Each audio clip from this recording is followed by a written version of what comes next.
উনার চরিত্রে মুগ্ধ হয়ে এত সুন্দর চরিত্র তৈরি করেছে।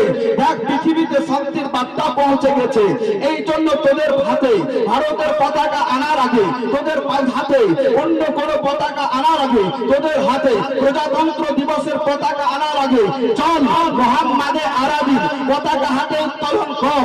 তার কারণ হলো ওই পতাকা কোনো মানবকে মারতে শিখায় না, ওই পতাকা কোনো মানবকে কাটতে শিখায় না, ওই পতাকা কোনো মানুষের সাথে বিভেদ সৃষ্টি করতে শেখায় না।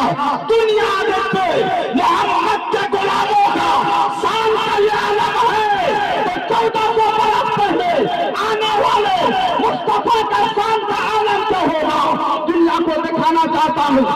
कौन को सुन लो, आपसे मैं बताना चाहता हूँ, আমি বোঝাতে চাইছি তোমরা আগে বাড়িতে পতাকা তোলার পূর্বে মুসিনার মধ্যে বুকের মধ্যে ইসকে মোহাম্মদের পতাকা যদি তুলতে পারো, পতাকা তোলা তোমাদের কাজ হবে, ইনকিলাব দেওয়া করবে